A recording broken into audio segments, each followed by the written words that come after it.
Choice is yours. You get to choose whether you want to achieve some of this. I learned that when you focus on the execution, that's where you get the results. If you're not focusing on the execution, doesn't matter how good your dream is, you can't create those building blocks to get to where you want to be. Believing in yourself. It actually helps other people around you believe in themselves as well. Life just throws curveballs at you. You have to be able to adapt. And sometimes the vision of the plan you had has to evolve. Hello and welcome to the M26 FIT Podcast. First and foremost though, a massive thank you to each and every one of you for tuning in and making this journey so incredibly rewarding and possible. Your support has been the driving force behind every episode, and we are beyond grateful. We're always eager to hear from you.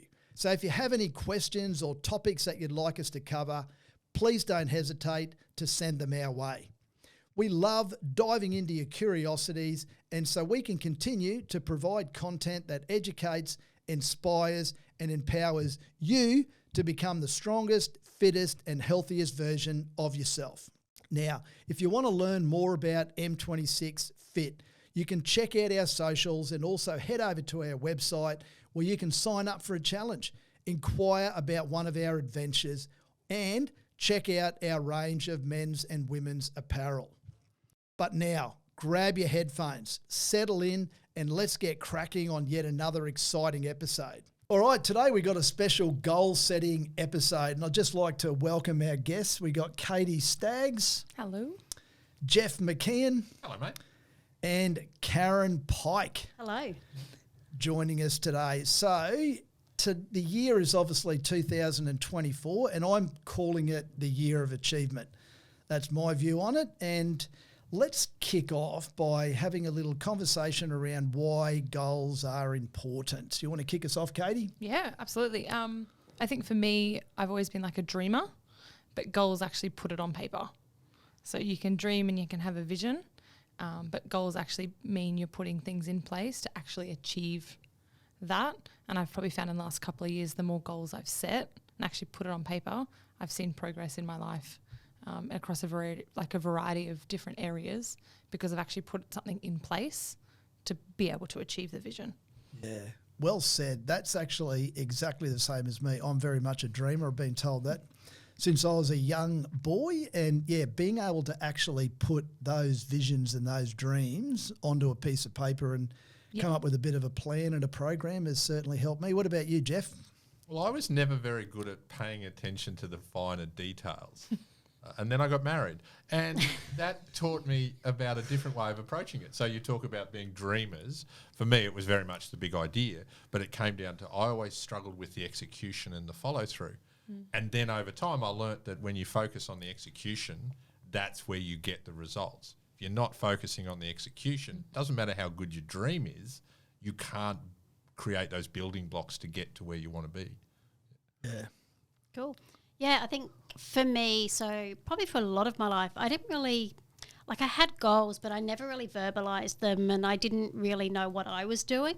Whereas now, and I'm not a paper person, my goals are inside me, and I'll verbally talk to people about my goals, but it's really what's inside me, and I have this vision and I have this future, and whether that's my goals are short-term, I've got long-term goals, but I know that that's what gets me up every day and strives to be the better version. Yeah, well, it's interesting you mentioned that that's inside you, because another real important point, I think, before we sort of get into the crux of today's episode is just identity and the importance of identity and knowing who you are and setting goals that are aligned with your values. I know that you're big on values, Jeff, so what are your comments on that? Well, when you don't follow what your instinct is telling you to do, it creates a friction in your life. I spent 25 years in the motor industry, not overly enjoying it, but I was really good at it. I got paid really well. I could talk to anyone, so that was part of the skill, but never really believing in what I was doing. You get all the accolades and everything else, but it was just my instinct was always telling me you need to be doing something different. Now, when you remove that and you follow your instinct and do what lights you up every day, you find you tick so many more of those goals. And they're things that I could never have imagined 4 or 5 years ago doing is now what I do for my living, and it's what I do every day of the week. That's the stuff that lights you up. And it's almost like I look at my 25 years in the motor industry as my gap year or gap years. And now I'm actually doing what I really want to do. And that's when you listen to that little voice of your instinct and it's roaring at you. And I was shutting it out for so long. So now I listen to that. And it's the same with how I select the work I do. I won't work with someone unless they're fully aligned along my values, because I spent 25 years compromising them. Yep. Wow. Katie? I like what you said about you got to find like what you're passionate about, because like I worked a corporate job and was like high flying but had no sense of fulfillment. I would like wear myself thin all the time and I wasn't happy. I was sick all the time because I was working at such a high, like I'm a high capacity person, but if it's not fulfilling you, you actually can't sustain it. Whereas now, like I'm in a different season of life and readjusting again this year, going, well, what actually fulfills me? I am a high capacity person, but I'm going to choose where I put my capacity, because I don't want to go through life like going and going and going and going. But at the end of it, like what have I got? What am I going to show for it? So it's great to have a high capacity, but like I'm being so much more intentional now with where I put that capacity. So just being you and being me, yep, and unapologetic about the skill set I can bring. And that's been a real change, because I'm the person that'll just gap fill and, I've been termed the gaffer tape in a few different roles because I can just jump in and tape it all up. But I'm in a season where I'm going, well, actually, where do I want to put my skill set and really find fulfillment and joy and really build on the vision I see for my life and put things in place to achieve it and not just gap fill. Yeah, that's really interesting. Like so I started my career in IT. And that's probably why I didn't have any goals, because I didn't love it. Like it wasn't me. It was a job and it was what got me to where I wanted to go. And it wasn't really until I had children. And I remember my son coming home from work one day and saying, I don't love it. I don't love what I do. And I said, it doesn't matter what you do, but you've got to come home every day and you've got to be fulfilled. And you've got to believe in what you do. And that was probably the pivotal point in my career to change my career and go, actually, I've got to find something that I truly believe in. And I now truly believe in what I do, and I speak to people every day. And I really hope that brings a level of authenticity with my clients that then helps them as well. So, yeah, I think it's really kind of having that alignment and believing in what you do and living every day knowing that you're doing the right thing. Yeah. The other thing we should touch on is just the difference between an action goal and a results goal. Do you want to walk us through that, Jeff? Well, for a number of years I worked for Toyota, and Toyota was very good at measuring everything. And ultimately what you've got to look at is you can have all the results at the end of the month or end of the quarter or end of the year, but the thing that makes the difference is what are you doing every day to move that needle? Quite often businesses are looking and people are looking at the result. I want to get this, I want to lose this, I want to achieve that. You've got to reverse engineer it and look at what are the actions and what are you doing each day to reach that goal, and how do you leverage that daily activity to get that end goal. Because if you're always focusing on the result, you're missing the joy of what you're doing every single day. If you think you're going to be happy when you get to the result, ironically, from a neuroscience point of view, the dopamine drops away. The motivation drug, dopamine, which makes you achieve your goals, stops working the minute you get your goal because it's looking for the next one. So that's why when you talk to people who achieve amazing things, they go, "Oh, is that it?" Right? And it's almost cliche, but the science keeps going back there. You've got to love the journey. And I know we hear that, but that's been around not in the last 100 years. That's been around for millennium, about enjoy the journey. It's about the process. And that's when we talk about lead versus lag measure. The lead measure is your daily activity, and the lag measure is the result. So find your lag, set your goal, and then reverse engineer it of what are you going to do every day. Just keep building on those habits. Absolutely. Well, that's a great point, because I think with fitness and with health, it's continuous. There is no end game. It's not like you're just going to do this for 6 weeks. You are to do it, and you need to continue to do it. Yeah, it has to be continual. Because if you kind of stop, then what have you got? Like I always say to my clients, I work with clients primarily over sort of 12 to 18 weeks to get them essentially towards what they set as their goal at that point. And what I say is there's a road. You're going down the road and you continue to go down that road, and that's fine. We go down that road and we take diversions off the road as well. That's fine. We don't turn back. We just keep going, and that road is eternal. Like, don't ever stop. Like, you may hit checkpoints along the way and things like that, but still keep striving for more. Yeah, I think what you're like, I remember like beginning of last year, I set a goal, I wanted to run this Spartan race. And when I told everybody, everybody's like, my health wasn't in a great place either when I said that, and most people laughed in my face. But then what I had to do is then, like you're saying, reverse engineer it. I had the Spartan race, but then I had to get a PT involved.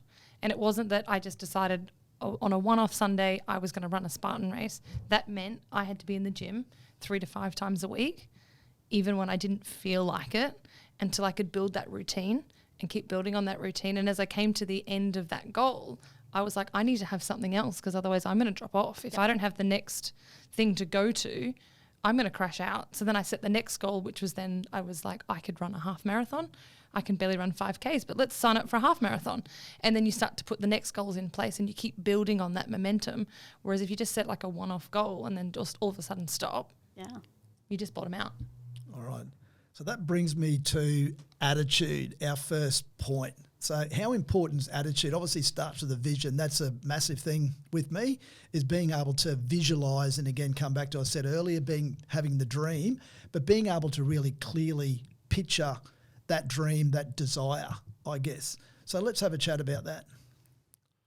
So attitude for me, and again, I see my clients sort of every week, and it really comes down to not only their attitude, but the attitude that I bring as well. We've got to come into any interaction with positivity. And for me, a lot of attitude is around the words that you use as well. So I'll try.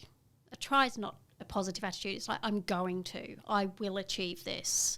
And that's what I like to kind of live my life by, is those real sort of positive words, rather than the fluffy ones that really don't have a lot of meaning. So for me, it's about that kind of, coming into everything with a level of positivity. Yeah. Language is super important, isn't it? I know that you feel that way too, Jeff, from a neuroscience perspective. From setting your goal and looking at where you're pretty much travelling forward in time to see where you're going to be and who you're going to be in that time. And then you're going back again, once again, this reverse engineering. But you need to use the language of, I am a person who goes to the gym or doesn't eat this, or I make decisions like a healthy person. I am. The power of that word, the visualization of who you are during that process, the power of the word yet. So that's once again with goal setting, is I'm not there yet. Because if you keep continually judging yourself along the process of, I haven't done good, I'm bad at this, that was a terrible day, they're all negative things. When you look at it from a growth mindset, you want to go, I'm not there yet, but I will be. And it's the other thing, and this is from personal experience in some of the endurance stuff I've done, is you've got to be looking for the joy while you're doing it. And I go back to what I said before. If you don't love the journey, it's a miserable place to be. You want to be able to enjoy what you're doing, especially during training and looking for moments. Because every day you have the opportunity to have a heart beating and breathe in. You can find joy. It's all around you. But we're conditioned by society, this is wrong, this is bad, right? All negative. And your negativity bias, your brain is wired there for a reason. Well, the advertisers and the news tap into that. So all you're going to get is negative stuff. So that's why people sit on their couch and don't want to do anything, because all they're being fed is negativity. You've got to look at it from a positive point of view and then start that visualization. Because there's so much power in seeing that future version of you. Yep. How have you found that, Katie? I really liked the attitude is your choice. You are in full control of how you show up. It doesn't matter what has happened to you or what your week has looked like. The way you show up is still within your control. I'm reminded of when I was on my big part of my mental health journey, my last day in hospital. When I went in, my attitude was, I'm going in for me. not for anybody else. I am going to do the work, and I am going to come out of this building a different person. Yeah. And it was fascinating because you have to do therapy every day, and it's like 6 hours worth of. And I came in with the attitude like, I'm going to learn, I'm going to grab the tools, and when I leave here, I'm not coming back. And it was fascinating because that's what I did. I went in, the last day was, I think it was 4 or 5 weeks, and they clapped me out when I left. And then I actually ran into a couple of patients about 12 months later. And at that point, like, I was back at full-time work. I was living a really full life. I'd put everything that I'd learnt back into place. And they were still in the same spot they were 12 months ago. And it was really confronting because the only difference was I chose to shop with the attitude. And I don't say that to be awful because everyone's situations are different. But I went, you know what? I'm not going to be a victim to this anymore. Yeah. Yep. I cannot control what happened to me. I cannot control the past, but I do know what my future is.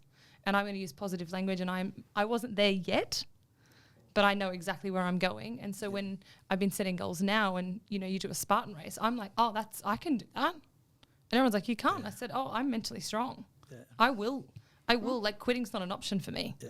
So that leads us into belief. So obviously you had that attitude, but obviously you very much believed in yourself and what you're saying now, like with that Spartan race and the faith that you had in yourself.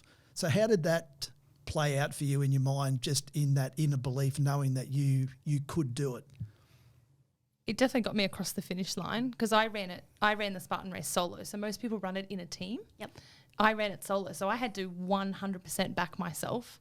I remember one of the challenges was a 7-foot timber wall, and I'm no size 8 girl. I'm no tiny girl, and I literally had to run at this wall and just hoik myself up and over, and it wasn't until I flung over the top that I went, oh, wow, I did it, and then had to consider the landing.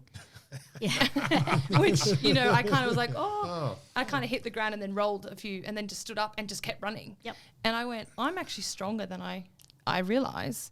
But you have to back yourself. And that's why I like things like Spartan races, is because you have to fully have your mindset that I will cross that finish line no matter what. Yep. This year I'm going to do it with a team, and I'm excited for that. But I'm so glad I did it on my own just to prove to myself. I wasn't doing it for anybody else, but to prove to myself that I could do something like this. Whereas if you had met me 5 years ago, not a chance. I'd be like, absolutely not would I ever do that. So I think you've got to believe in yourself. You can have everyone else around you champion you, but until you come to that conclusion that I can do this, and I can put in the work to get there, nothing's going to change. Yeah, well, that's paramount, isn't it, Jeff? And I know that from a neuroscience perspective that is paramount as well. Well, when you're looking at what we want to achieve, and I go back to what I mentioned before, dopamine is released on the way towards the goal. You set the goal, you start to believe in it. And all those signposts and checkpoints along the way to that bigger goal, you're feeling better about yourself. Once you start to feel better about yourself, suddenly that goal, that vision starts to become achievable and you start to see it. It becomes a multiplying effect. And like, to give you an idea, there was research released last year, Adelaide University, that showed that walking outside is 1.5 times more effective than antidepressant medication. We're made as human beings to move. We are not made to sit on a couch. So human beings, as we're moving forward, it actually makes you feel better. You know, and we talk about that whole movement thing. Doesn't matter what you're doing, as long as you're moving forward. And if you're moving forward towards a goal, you're feeling even better about yourself, and then you're getting that goal. One of the great things is learning that just outside your comfort zone is greatness. And I know it gets bandied around, but when you really push yourself beyond what you thought capable, it's an amazing feeling of, wow, I did that. Like, they're just amazing things. And that wants you to go, oh, I'm going to do this again. That's why you set the next goal and you keep going. The minute you stop doing that daily activity or stop setting the goals is you become pedestrian. The minute you do that, you settle. And once you settle, then you stop moving. And that's the trap. I think with belief as well, like believing in yourself, it actually helps other people around you believe in themselves as well. I, years ago, did Tough Mudder. And it was like, oh my God, I'm going to go and get electrocuted. Why am I doing this? And it's like, no, I'm going to do this. I can do this. This is awesome. And then it was amazing how many other people went, okay, I'll do it too. And I'll do it too. So that belief in yourself really does radiate to other people as well. And then you can bring others along on the journey of those goals and things like that. And I think as well, when you then see them reach that finish line, that also then helps you go to the next level and the next level as well. So I love the way that you can use that for other people as well. At that next level, that's the decision. So obviously once you do have that inner belief in yourself, then you can make that decision. You can sign up to those races. What are your thoughts? I'll jump in there because there's two things when you're setting that goal and you want to make that decision to move forward. One is start small. People have this idea that I'm going to go out and run 5Ks, but you're only getting up off the couch. Yeah. Walk 500 metres and then do it again the next day, and then walk 700 metres and then just keep building and building, but start small. And one of the great things when you look at habit formation is about making it attractive and rewarding yourself. There's so much written now about how do you create that habit. So once you make the decision, it's just putting on your shoes, going for a walk. You don't have to run yet, but we believe, we've got to go out. And that's why there's this boom and bust cycle around New Year's where people set the New Year's resolution. They go out, they go hard at it, they think they're going to go to the gym 5 days a week. Going to the gym 5 days a week is a life-defining commitment. But most people think they can just go out and do it. You can't. And then come about the 14th of February, you've given up and you stop doing it. Be gentle with yourself first and foremost, because then you will start to achieve that. The other thing is that there's great research around making the decision to use commitment devices. So that's either a partner, a group, particularly a group is really healthy, or doing it for a higher cause or a higher duty. So I raise money for cancer research doing endurance cycling. You will endure pain because I'm thinking about the people that I've lost to cancer. I hate cancer. It's a horrid, insidious disease. So I'll endure pain on their behalf because they're gone. I can't bring them back, but my pain is temporary. So once you start making those sort of commitments, making a publicly commitment to this great, hairy, audacious goal that you've set, that's going to hold you accountable because people are going to ask you about it. So suddenly you become that person who achieves that goal. Yeah. All right, because I think also with that commitment comes clarity, that when you've actually done and you've committed to something, and that moves us into the power, which is the middle one. That's where all the action takes place. And you mentioned, Jeff, that obviously kicking off small, and that's super important, being able to get that momentum built, getting those habits started. How have you found that? I think I love the fact about starting small, because you see so many people go, I want to run 5Ks, and you watch them lace up and then they just start sprinting and you're like, what are you doing? No wonder you've got shin splints and you're hurt and you can't move the next day. But you've got to slowly build on, different habits. So even the art of gratitude, for example, was a big game changer for me in the last couple of years. That started with one sentence in a journal every morning, no matter what. And it was the most simple phrase. Even if I was grumpy, I'd write something somewhat dark, humorish, and I'd be done. And now it's become just a habit. I don't even have to think about it. When I drive home from work, I can list 3 things I'm grateful for today. Yep. But that happens over time. Whereas I think sometimes when we want to hit it all in one day, but we've actually just got to slowly build that habit. I can now go to the gym 3 to 5 times a week because I started by going once a week. Yes. And then I built on that. Once I knew my body could handle that, then I added in extra elements to that. In winter, that involved me sleeping in my activewear because I knew I woke up before the sun. There was no chance of me getting out of bed. So I slept in my activewear because I'd made the decision. I had the clarity. I wanted to do it.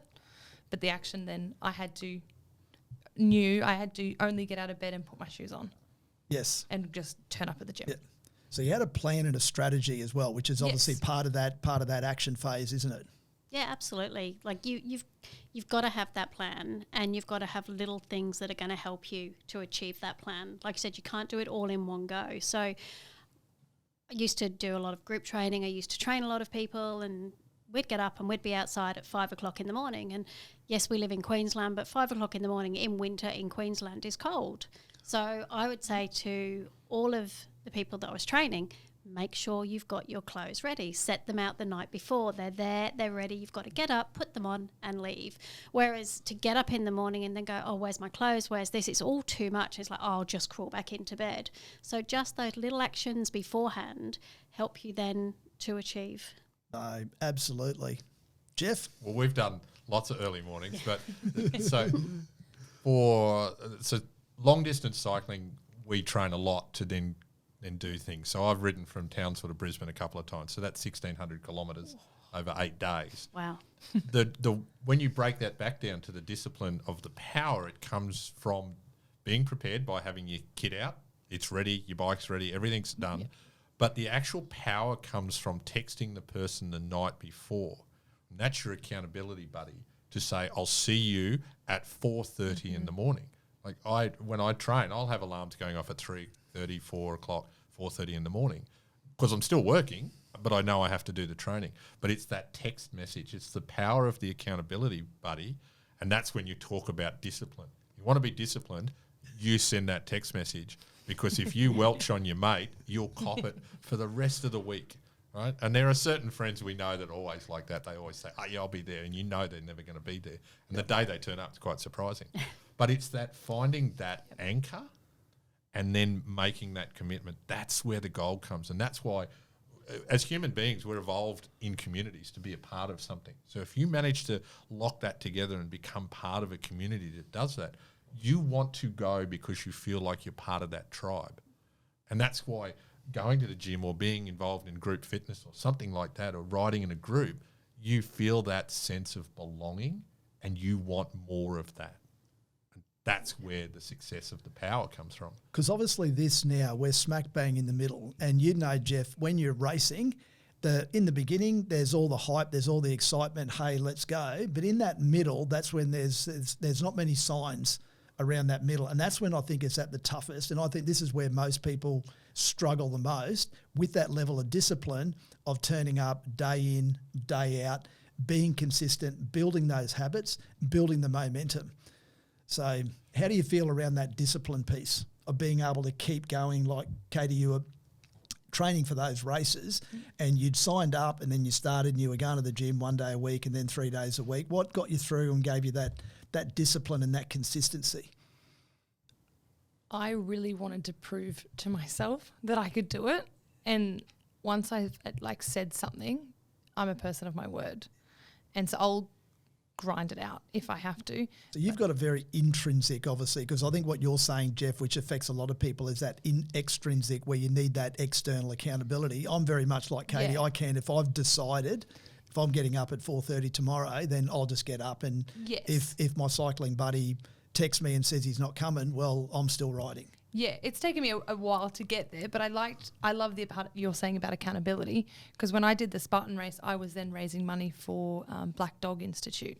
So that added on that extra layer of I've announced this, I will, I won't, and there were people cheering me on and that was great. But it was that extra, I was going to suffer, but my pain was short-term pain. Yes. And so I love that when you have a higher goal in mind, you'd be surprised how far you can push yourself mentally, and where your physical strength lacks, your mental strength will get you across the line.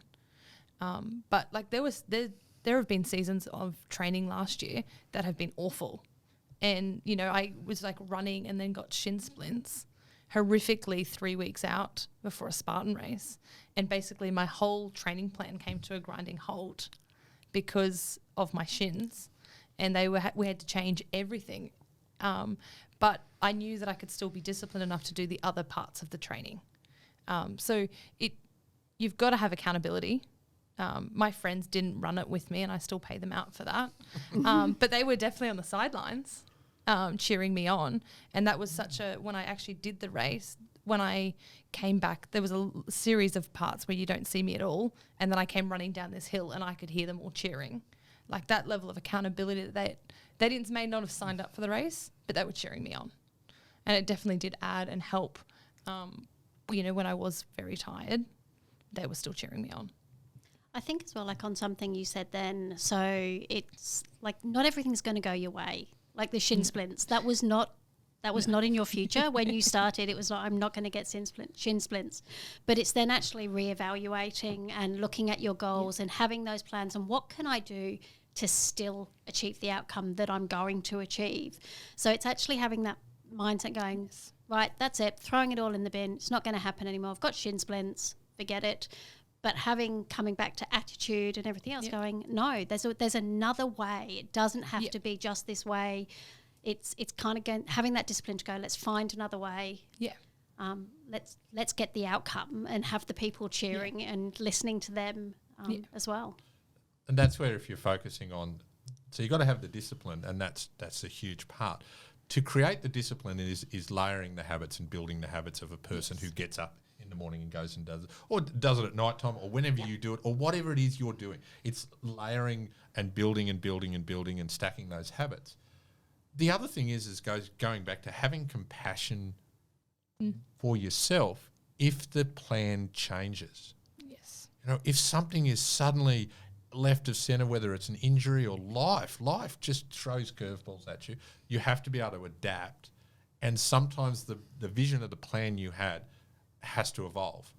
And being gentle to yourself in that moment, because a lot of people, it's what should happen.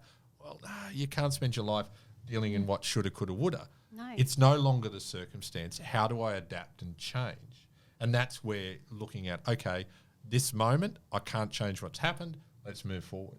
And that's actually, I think that's a skill you have to build up and develop, that resilience of overcoming. But there's great lessons in post-traumatic growth. So in that moment of your training, and you suddenly, you actually become better when you overcome that hurdle and that obstacle. You get better at it, and it's something that will serve you for the rest of your life because you've overcome something really difficult. What about nutrition? How important is it what we fuel both our mind and our body? Now, I know, Karen, obviously the clinical nutritionalist in the room. Maybe you can kick us off. Oh, look, for me, nutrition is everything. It's what fuels our body. Like it fuels our mind, it fuels our gut, it is everything. There's nothing else that we put inside us really that can fuel us and get us to where we need to go. And I think with nutrition, and Magnus, this, I work very much with personalised nutrition. What's right for one person doesn't have to be right for another person. It's actually finding out what's right for you and fueling your body in the right way. And also coming back to, so I see clients a lot, and it's hard sometimes when they come in and go, I did the wrong thing. I shouldn't have done that. Or I ate that. Oh, my God, I feel terrible. It's like, don't feel terrible. Pick up. Eat a good meal next meal. Like just keep moving forward and keep, the foods that we eat, like picking up from the foods that come from the ground, like really eating good, whole, fresh foods. Avoid the ultra-processed foods because they're going to make you feel terrible. Consider what you've got in front of you and have a plan with your nutrition. Yeah, because also just on that, we've got the mental side, which I think is equally as important. So when you're training for one of these races, what are you watching? What are you listening to during that to also just to spur you on? So Jeff, just on that mental front, what do you sort of feed yourself? So I do it every day, but it's when we talk. Okay, so you talk about disciplines. I don't listen to the radio. I don't listen to advertising. I'll always have an audio book or I'll have a podcast, like the M26 FIT Podcast. I've heard that one. Yeah, I've heard that one before. But I'll always have that in my head because I want to be putting in something positive and something I can learn from, as opposed to the same stuff that's regurgitating and being repeated over. There are certain go-to books and stories that I will listen to, particularly during training or getting ready for an event, because it's about what can you overcome. And human beings, that connection, we connect through storytelling, and that's what makes us unique. We can tell these amazing stories and we can share our experiences of what we've all done, and everyone's had this moment of overcoming something and some form of adversity, and no brain is the same. And a lot of people spend so much time wondering why someone doesn't think like they do. You are unique. Your neurons are wired uniquely. There's nothing more than that. Everyone has a different way. So what works for me won't work for Magnus, won't work for Katie, won't work for you. So we have to find that thing that is going to allow you to achieve your goals. So the inputs are unique as well. So you just got to find that thing. And once you tap into it, it's like, okay, this is my jam. And you know it. You know when you're listening to something or reading something or watching something, you go, oh, resonates. This is great. And then that's where that gives you that extra boost, that extra energy. Yeah. You know, that's what, you've got to feed your mind, but nutrition-wise as well, because some of the food you put in will impact your cognitive ability. Yeah. I mean, hugely. Ultra-processed food and sugar is some of the worst thing, because the food industry sold our healthcare out for profit years ago. It is all about profit. In that case, if you're training for something, what you eat impacts your decision-making. And what I'd say with nutrition as well is, like, on that, like, it is individual. So if you've got a goal, go get your nutrition sorted. Don't just pick up your friend's plan and what's working for them, because chances are it's not going to work for you.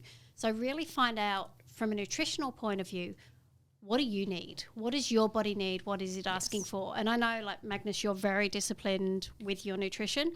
I'm pretty disciplined with my nutrition as well. But I know when I've had something that my body doesn't like. My body will tell me. So listen to your body around nutrition as well. Your body will give you signals.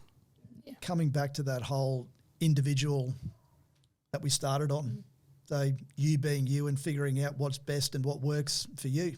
Yeah. I think because you know your body as well. Yep. So, like, I remember when I started training, there was a session where I do breakfast smoothies. That's my thing before gym. That's the thing that works for me.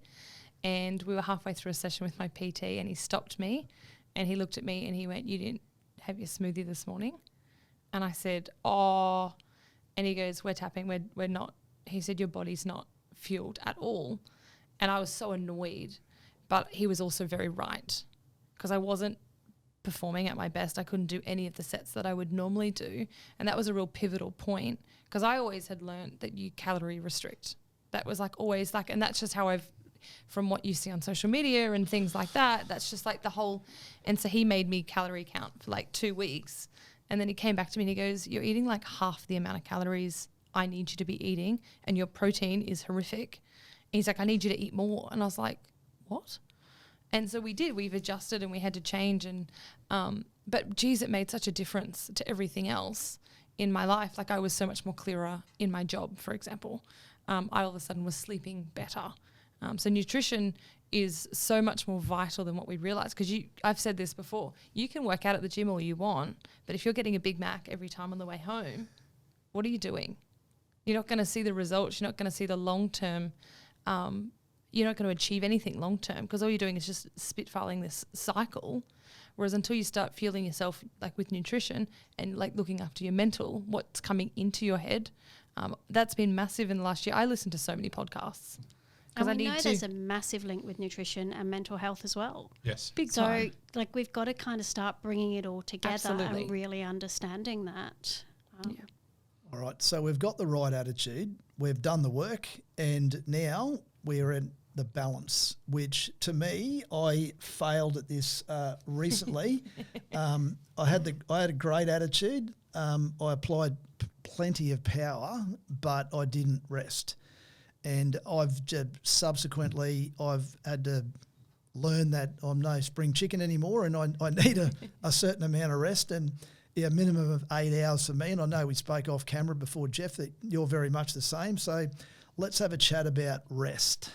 Well, during some of the things that I've done and the endurance stuff that I've done, and you know, when you're riding a couple of 100 kilometres every day, day in, day out, you really have to be attuned to what you can do to actively recover during the event, during that day, and then the minute you finish, what are you fueling yourself? You go back to what's the right food, but it's stretching, it's rehabbing any niggle It's making sure that you use compression tights or compression, whatever it happens to be, whatever's available when you put your body under load. Because if you're not caring for your body, it's going to break down somewhere. And you pay the price later on. You don't see the price. There's a term for it, and I can't remember it right now, but it's you don't see the immediate problem. Hyperbolic discounting, there you go. And you don't see it until later. That's why people don't give up smoking, because they can't see the damage. It's only later on that the damage is coming back at them. So you need to treat your body and the rest, the recovery of your body, as important as the activity of what you're doing during that training session, during that event, whatever you're doing. Because if you don't do that, your body will break down. Something will go wrong.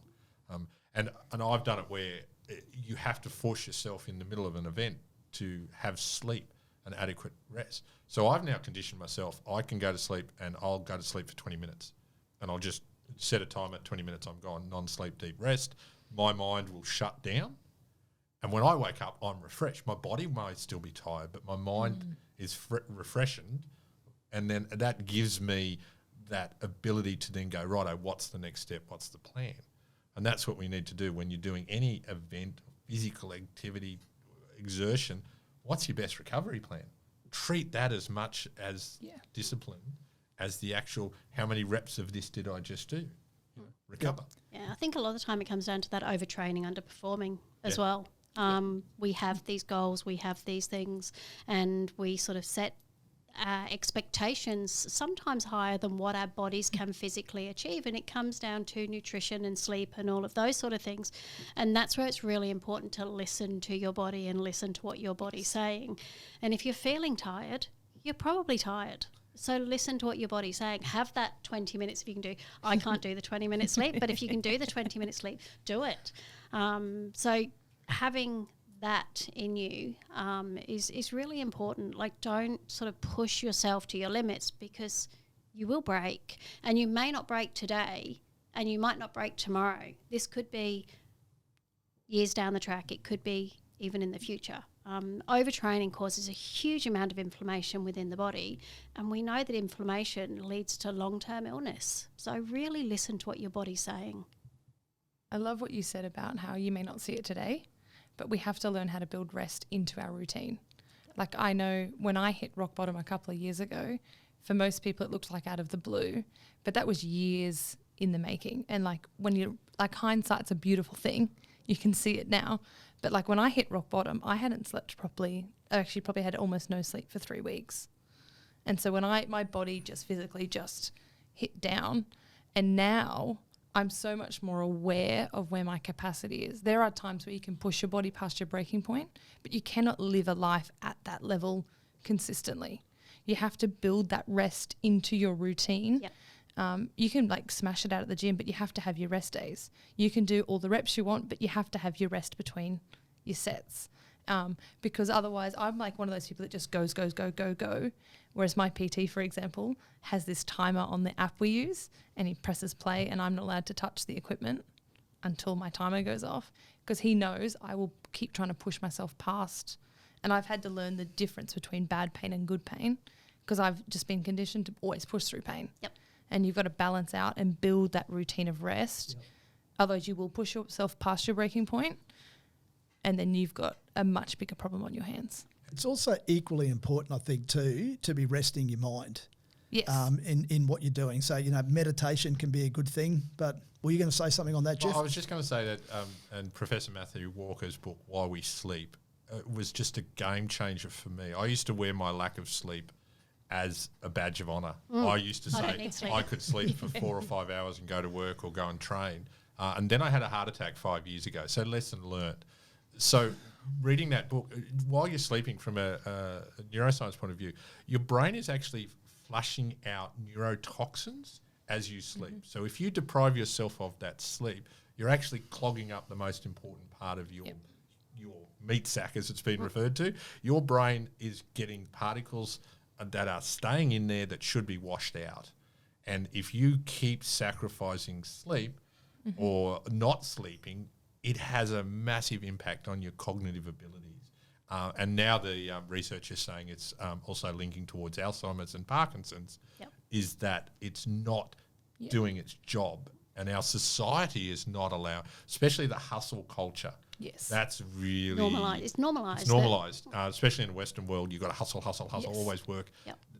Long term, that's problematic. And I think with your body as well, like when you're not getting that deep sleep, that's when your body repairs and it recovers. So if you're not sleeping, you're probably starting the day 95%, and the next day you're 90%, and then eventually you're just going to be in a deficit and your body's not going to be able to repair, and you will get sick or you will get injured, or you end up having a heart attack and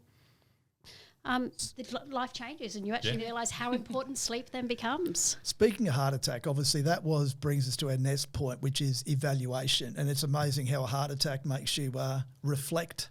I was already in a stage of reflection, and then you have a heart attack. You get really focused on what's important in that moment to make sure your heart's still beating. Mm-hmm. So, and I spoke on our very first episode about I was very lucky. I asked myself some really big questions in that moment, and I knew my life, I'd had a good life, my wife and kids would be okay, and I was filled with love, surrounded by love, and I'd given over love. So that was great.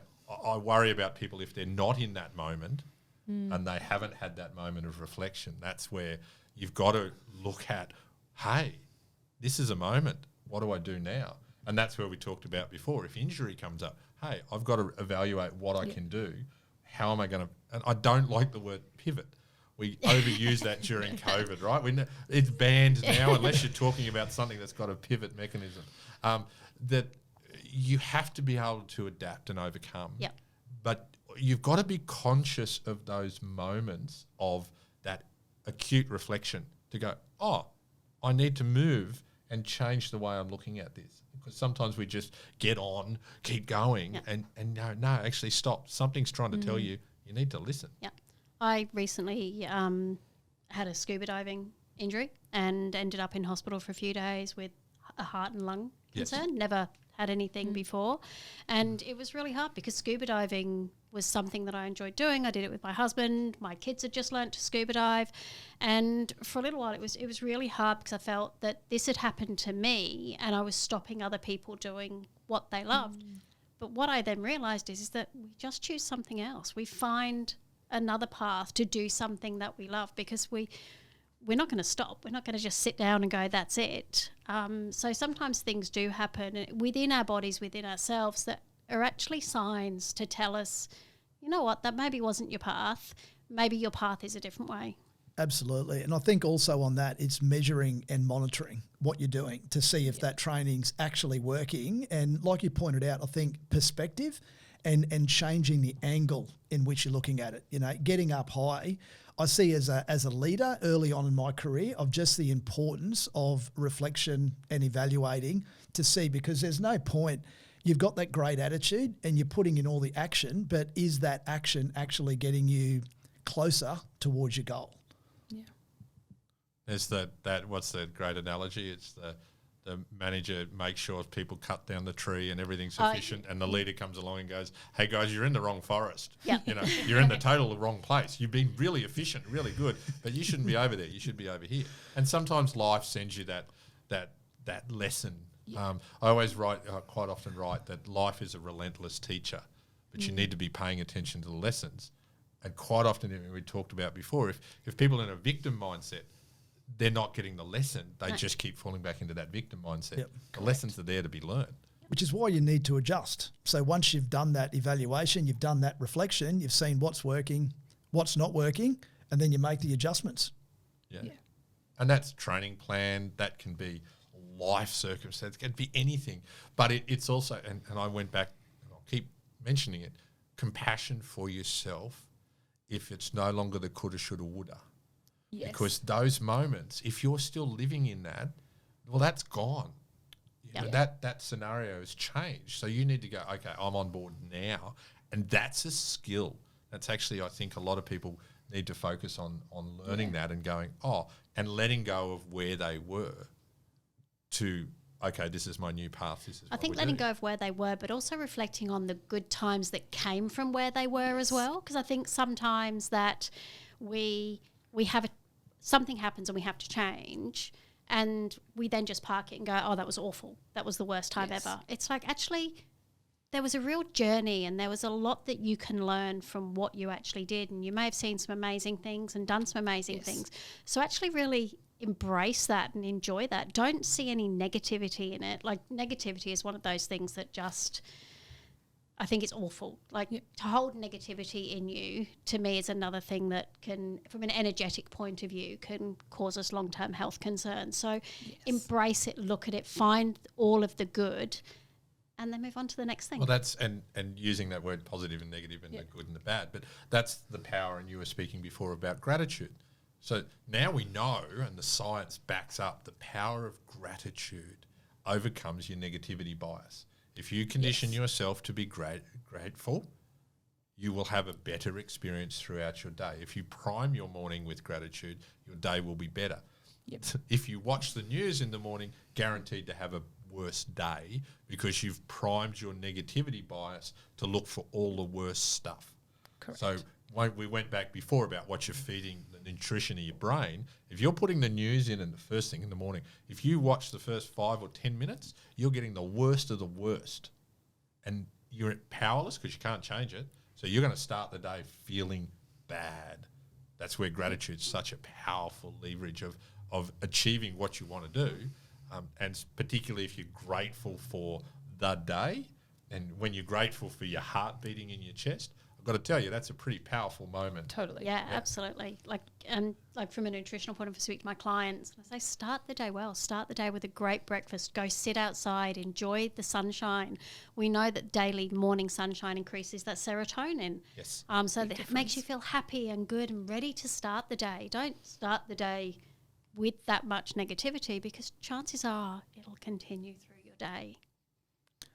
Well, that's awesome. I think just to summarise, we're coming in with the right attitude. We're taking action. We're being disciplined, and we're eating the right things, and we are resting. We evaluate. We reflect. We make a few adjustments, and as we can see, that is circular. And then you can just go back and check your attitude, and you can achieve anything. So, just in summary, guys, any final thoughts? I think the biggest thing, the takeaway, is the choice is yours. Yep. You get to choose whether you want to achieve some of this, and you can choose that when life throws curveballs and you have to pivot, as much as we all, I agree, I absolutely hate that word. It reminds me of that Friends episode. Do you remember the Friends episode with the pivot? Pivot. Just lots of yelling involved. The choice is yours on how you handle it. When you have to adjust, I've had to adjust in the last 12 months. The choice was mine how I handled that. Yeah. I could wallow in it, or I could go, okay, well, what's in my control? And I'm still going to achieve my goal. It's just going to look a little bit differently, and maybe the timeline's changed ever so slightly. But the choice is yours. The choice is yours to get out of bed in the morning and choose joy and choose gratitude. You can't control what's happening around you, but your response to it is your responsibility. And I think that's been and it's tough love, but I think it's one of the most freeing concepts and gets you out of that victim mindset, like you're saying, and actually puts you back in control of your life. And you can achieve your goals, you can achieve your vision, but it's your choice. Absolutely liberating.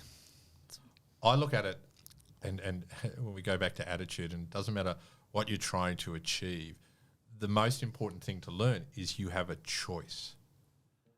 We are conditioned to react, but ultimately you have the choice to create that space between the stimulus and response. And if you learn to distance yourself in that moment, you get to choose how you look at something. People ask me why I'm happy. I'm happy to be alive. I'm happy to have a beating heart in my chest. There is joy all around us, and that's my choice. I can't control anyone else. I can only control me. Yep. But I learnt that lesson by going skating quite close to the edge, and that's enough for me. I now have made the choice. And that's what I guess if I wanted to impart anything, life is going to be difficult. This is not about making life easy. Nothing in life is easy. It's not like that. It's not life's job to make it easy for it. But if you have the choice, you can choose your attitude, and that's as a barometer. And if you're grateful, and like I am, grateful for a beating heart, my God, there's joy everywhere. Anything you do, day in, day out. I think people always have a choice, and I'm not sure whether we said this on the last podcast, but people have a choice to either light up a room when they enter it or light up the room when they leave it. And I want to be that person that lights up that room when I enter it. I want to bring that energy and that positivity to the people around me, and everyone has that choice. When you get out of bed in the morning, you choose to be that person that lights up. Keep the lights on bright. Don't turn them off. Like, don't be that negative person that is the victim to everything. Be that person that's, shining. I could not agree more. And like I mentioned before, I think I found it liberating when you actually do understand that it's just you, being the best version of you, and then knowing that you've got a choice, own it, and you can achieve anything. So, and I think the other thing we touched on that I'd just like to mention again is just playing the long game and the importance of that, and understanding that it is a long journey, and whatever it is that you start, idealistically, you can try and maintain that for the rest of your life, and investing in the most important person, which is you. I might just mention too, we got our M26 challenge that can, I think, help in some of these areas, and that is 6 activities, 26 minutes every day working on strengthening your mind, 26 minutes strengthening your body, drink 2.6 litres of water, no alcohol, follow your nutrition plan, and get 8 hours of sleep. Now, you need to do that for 26 days straight. So there's something we can have a bit of a think about for 2024. And thank you so much for joining us, Katie, Jeff, and Karen. Thank you. Thanks for having us. Happy to be here. Thanks. Stay awesome. Yeah. Now, if you've enjoyed this episode, we have a small favour to ask. Please take a moment to subscribe, review, and share this podcast with someone you think will appreciate it. Your support helps us reach more listeners, and we can continue delivering content that educate, inspires, and empowers you. Don't forget to follow us on social media to stay in the loop with all our latest news. 2024 is going to be a huge year, and we'll continue running our weekly Friday morning kayaking sessions on the beautiful Brisbane River, along with plenty more thrilling adventures, exciting activities, and challenges are planned. We'd love for you to join us and be part of our growing community. Remember, success is all about consistency. And by investing 26 minutes exercising both your mind and your body every day, you too can become the strongest, fittest, and healthiest version of you. So stay tuned and stay active.